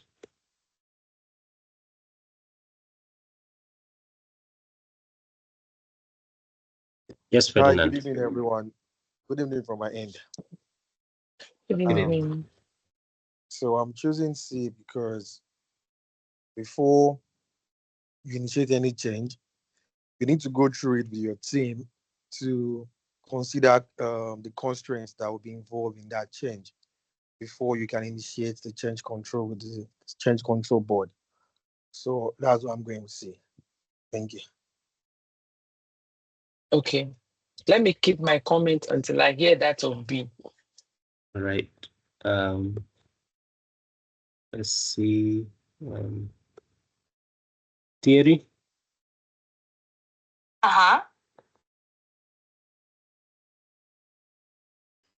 Hello. Hello. Yes, we can hear you. Are you getting me? Yes. We can Hello. hear you. Okay. Thank you. Thank you. I will go by I choose the question. I choose the answer C. Because first we need to evaluate the effort that we need to put in the future, because we are in agile. Before making before asking for change, we need first to evaluate the effort for the new feature, and maybe we can put the feature in the next phase. So I go for C, because we need first to evaluate the effort before going to the change board. Thank you. So Thank you very much. do we have Do we any have B? any B?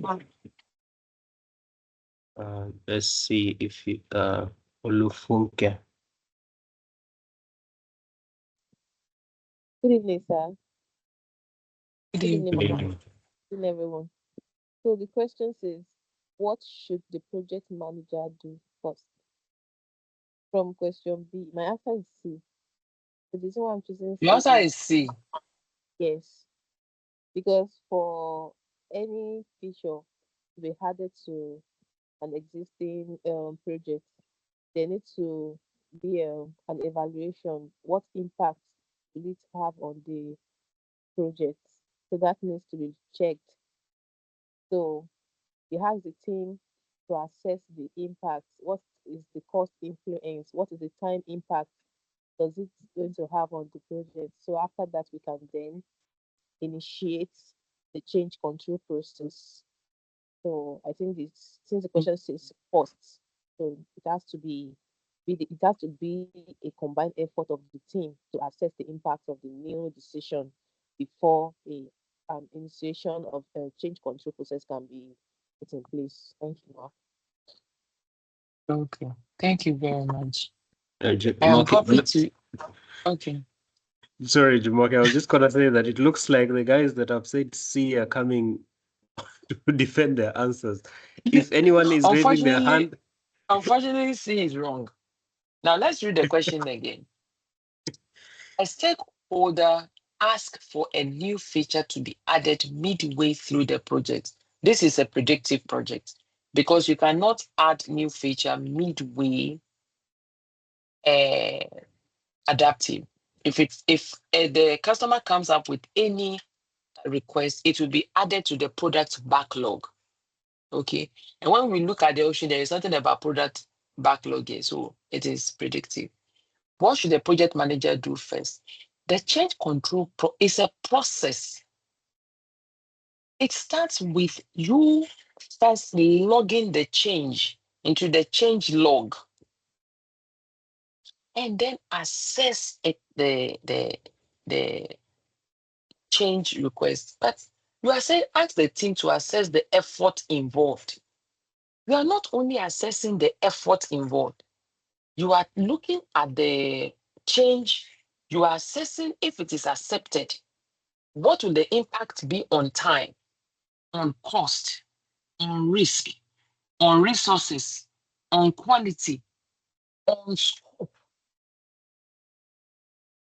You see how it is very, very easy to get a question wrong with PMP. I think PMI expects us to be like a medical doctors. They don't want you to guess. They want you to know.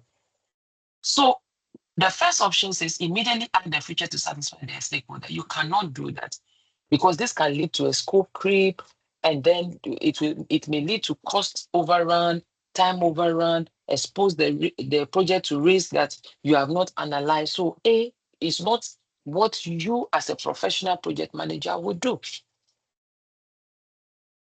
D, add it during the next phase. How do you even know that after this phase, the project will continue? Because after you finish phase, you need to ascertain, like check, did we achieve what we said we are going to achieve? Do we continue as we were? Or do we modify before we continue? Or do we kill the project, end the project? So those decisions would have to be taken first before you say you are going to next phase. So D is not right. And it cannot be C. You, that if you choose C, it means you are saying every change request is its only effort that it can affect, which is not true. So, lovely ladies and gentlemen, the answer is B. Question 2. You are managing an agile project. The team identifies a new feature that adds customer value. What is the best way to proceed? Add the feature immediately. B, reject the feature because it was not in the initial scope. C, inform product owner to prioritize it in the backlog. D, get a formal sign off from the sponsor. What's the answer?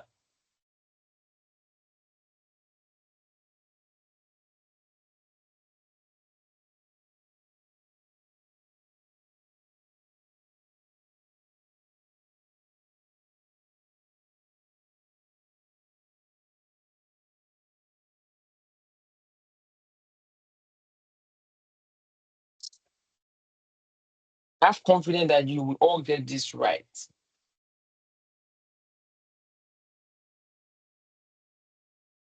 Make me a proud instructor today, I beg you.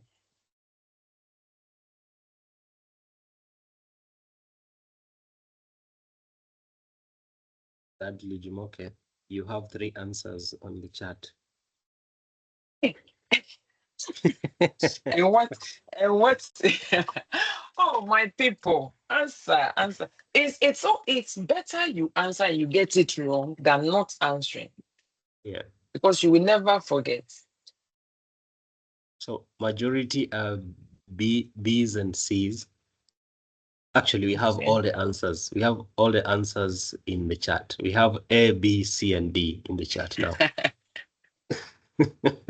Okay, so let's read the question again. You are managing an agile project. So maybe you are the Scrum Master. The team identifies a new feature that adds customer value. What is the best way to proceed? Can we get who said A to tell us why it's A? Let's be fast about this. We are running out of time. Yeah, let's start with A. The one that said A, please. Yeah. If you've lifted your hand, your hand up and you're not doing A, please drop your hand so that we go one by one. Okay. I'm allowing you, Anthony. I hope that you said A. Anthony, your mic is active now.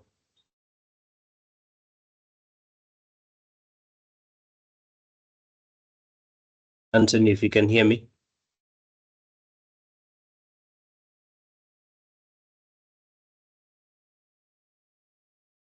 Okay. Anyone that said B?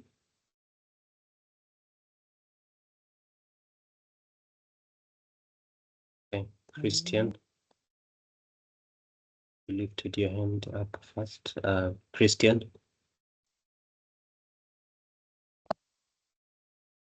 Can I be heard, please? Okay, Anthony, go ahead. Yes. Okay. From my understanding of agile project management, I understand that the project is planned at the high level. So I think it's the responsibility of the team to now identify the processes. I don't know if I'm getting the terms correctly, but it's the team that will now identify what that needs to be done to meet the scope. I don't know if I can still be heard. Yeah, we can hear you. I'm listening to you attentively. So I chose A.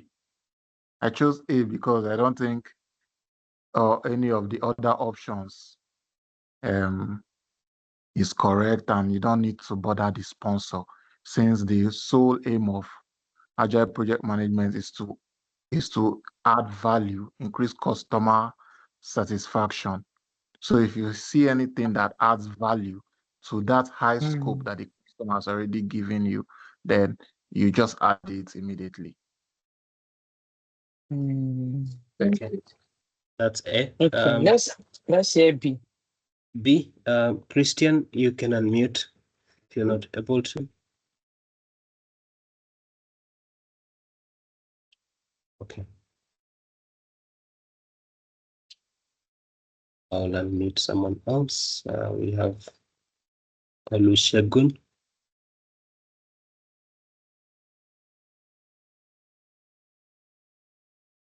Okay, good evening, everyone.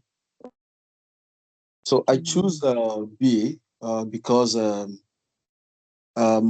the new feature will mean that we are doing code plating because it's not in the original scope. So that's the reason I choose B, because gold plating is not. In the future. Okay. All right. Okay. All right. Anyone with C? If you're lifting your hand on your either A or B, please lower your hand so that those that said C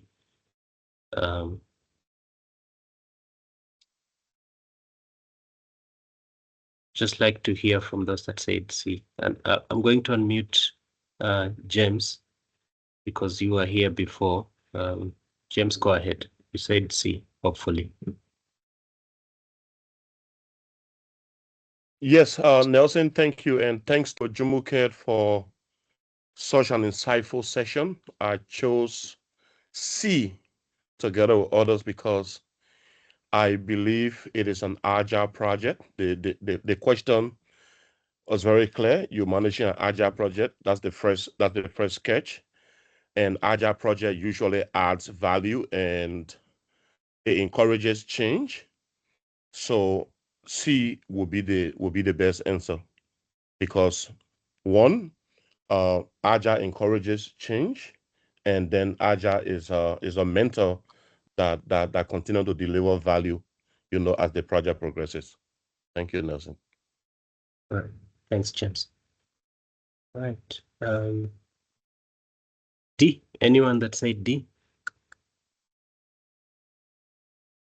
Please lift your hand if you said D.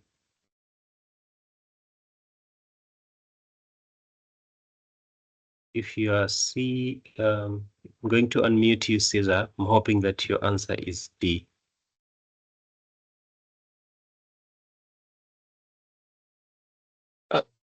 Sorry, my answer is C. I don't know if I'm allowed to provide my thought.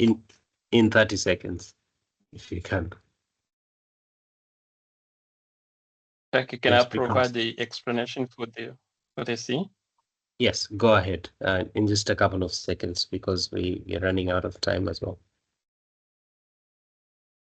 In Agile project, the iteration is planned at the beginning and it stays stable. So once the sprint is planned and the list of tasks selected, the team will be working on. This is not going to be changed during the iteration.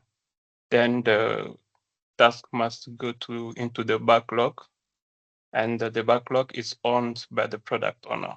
So that's why for me, the correct answer is C. All right, thank you very much. Nelson, let me just address this quickly because of time.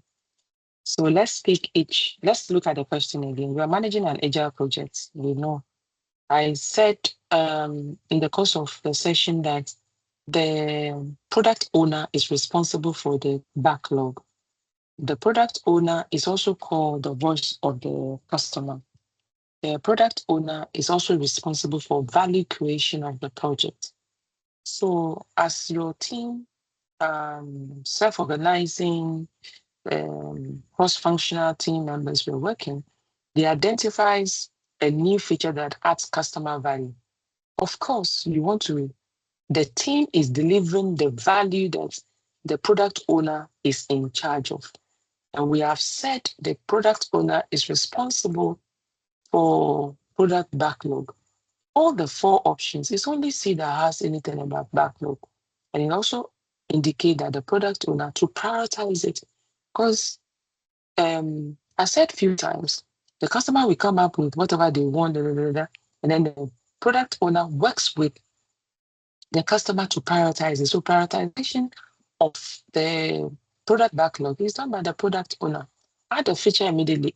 You cannot add it immediately because they are working. And like the last person said, you do not add anything to a sprint or an iteration. If there is any new request, it will be added to the product backlog. If there's an emergency that the thing can lead to dead or the value that they are creating has changed, then you will terminate the sprint or iteration. You cannot add to an ongoing iteration. So you cannot add the feature immediately. You cannot also reject the feature because it was not in the initial scope. One of the reasons, if you look at the 4 values of Agile, is you respond to change instead of you sticking to planning. That, okay, this is what we say we are going to do. You respond to change.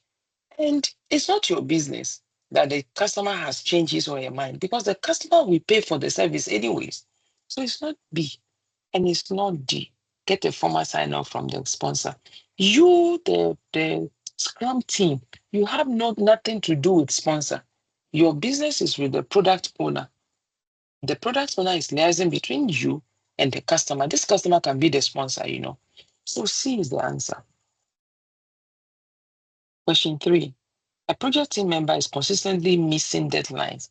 What should the project manager do first? Remove the member from the team. B, report the issue to HR. C, review workload and provide support. D, escalate to the sponsor.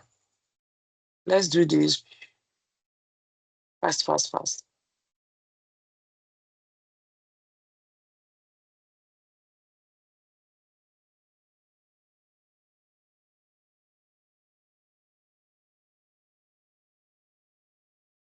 It would be very interesting if we get different answers here. But we have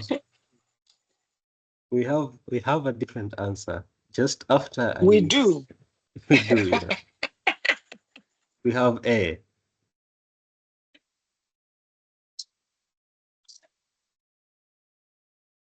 Okay, we have A, we have B. Do we have B? No, we don't have B. Do we have we C? We have C. Majority as C. Okay. It would be very interesting to just hear from the person that said A, since majority have said C. I don't know if the one who has lifted the hand is for A. If you're the one who said A, then that's fine. I'll unmute you.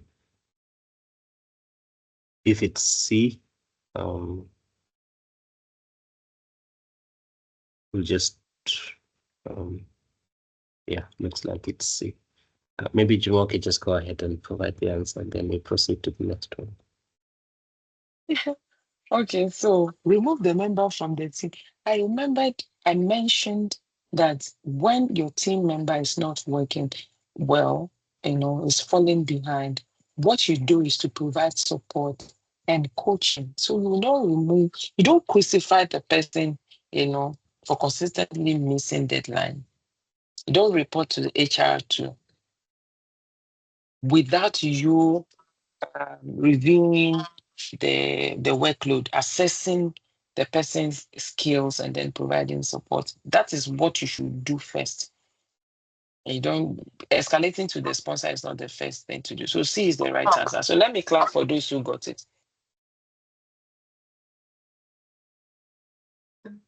The fourth question, you are negotiating with a vendor.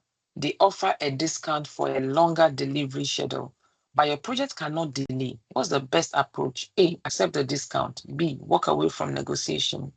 C, assess the total cost of delay. D, escalate to procurement.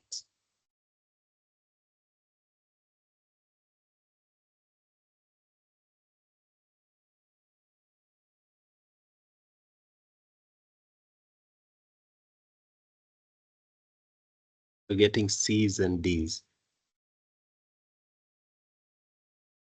And okay, there's a B as well. Looks like people love to escalate here.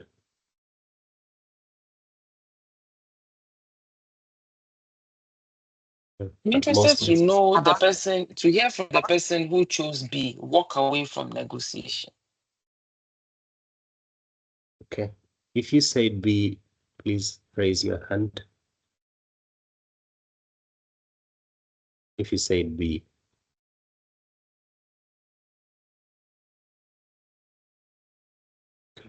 Is that you, Johnson?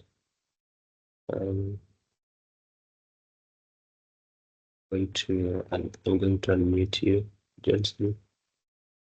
You can unmute now. Your mic is activated. Hello? Yes, we can hear you. You can hear me? Yes. This is because the project cannot support any delay. And therefore, once the delay is introduced, you just walk away and find where you can not find the delay.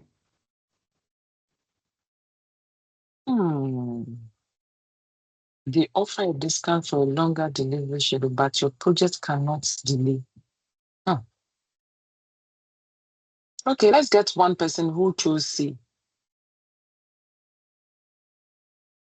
We have so many with C's. Christian? We need just one. Okay. Christian, go ahead. Okay. G. Anyone else? I know Anthony has spoken before. Anyone else who would like to say something about C? GM, you can unmute your mic. Okay, good evening, everyone. Good evening. Even though in the question it was stated that the project cannot wait, maybe waiting might not have an impact on the triple constraints. So and also the vendor has offered a discount in the case of delay. So the best the project manager can do is to assess the cost of the delay. So if it can favor him, then he goes with it. If it cannot, then he can walk away. So I'll go with C. Yeah, thank you very much. A, accept the discount. You can't just accept the discount without assessing the impact of the delay, and that will be the expense to the project. Walk away from negotiation. You cannot walk away from negotiation. Remember, I said you are a professional, you are ethical, you aim at win-win situation, and then assess the total cost of delay. That is actually the answer. C, escalate to procurement. Before you can escalate, you need to know what you're escalating, and you need to ascertain if it is within or out of the threshold of your authority and the problem you can solve. So the right answer is C. Okay. So with this, I've come to the end of Maybe you can today's keep presentation. Maybe you can just keep your slide, the slide with your contact information up as we even start taking questions. We'll take 2 questions. We are out of time, but we'll take 2 questions. If you have any question, please raise your hand, and then okay, we have Thierry. You can unmute Thierry. Yes, I would like to first, I don't have enough of word to thank our lecturer. I am first speaking, so my English is not very good, but I really like the presentation. And I would like to know if we are able to have the PPT, because this is my first time to participate. I am from Cameroon, and now I am living in Canada. I am preparing for my PMP in August 8th. So I would like to know if it is possible for me to have the PPT. How can I do to have the PPT? Thank you. Yeah, I can take that. Thanks, Thierry. So what we do share is the recording, which we will share in the course of the week. And you can go back and review anything that you probably might have missed, and even the questions that are there that you might have missed as well. So we will share this in the WhatsApp group and even on email, like we've done the ones for last week.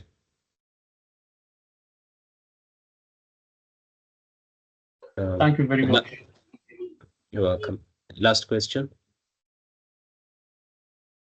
Any other question?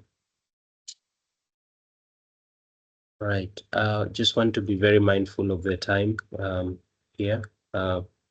Okay. Just because you raised your hand before I closed, I'll allow you to ask the question. Please go ahead, Matane. That would be the last question we'll take today. Hello, good morning, everyone. I'm from Cameroon. I want to know if there will be another session this week, please, because I start I will be composition in 1 1 week. Is it possible that another session will be scheduled in the interval? Yes, you are right. We will have another session on Thursday, and we will communicate in the WhatsApp group. If you're not in the WhatsApp group, I'm going to share a link where you can join. We mostly share the communication there, but we also send the communication on email. So the next schedule is the same time as today on Thursday. Okay, thank you. You're welcome. Right. I would like us to close there today just because of time. We are over time by 6 minutes. I just want to be very respectful of each of your times, and even for Jumoke's time. I've been here for 2 hours. I ask that you connect with her directly. The QR code is on this shared. There's a screen that is shared here. There's a slide that is shared here. You can scan the QR code and connect with Jumoke directly. She would be able to offer you one-on-one mentoring sessions, and you can have that conversation with her on how that will work out. I encourage you to do that. As you have seen, she's really gone through the content very well, and trust me, this is just high level. The content, the PMP content, is more deeper than this. Most of you are aware of that because you've gone through the 35, you've gone through the ATPs, and you've gotten your 35 contact hours. But if you like more deep dives, connect with her, and she'll take it forward from there. Jumoke, I want to just thank you so much once again for delivering such an insightful session, answering questions, and supporting even the candidates even for the last 2 hours. Thank you so much. Thank you to all candidates. For those that are taking the exam, I want to wish you success. If you're taking your exams tomorrow, please get rest. You need that rest. During the exam, take your breaks, and wishing you all the best in your exams. We mostly celebrate all of you in the WhatsApp group. Feel free to post there once you've passed your exams.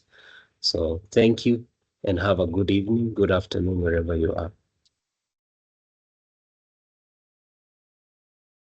Thank you very much. Much appreciated. Thank you.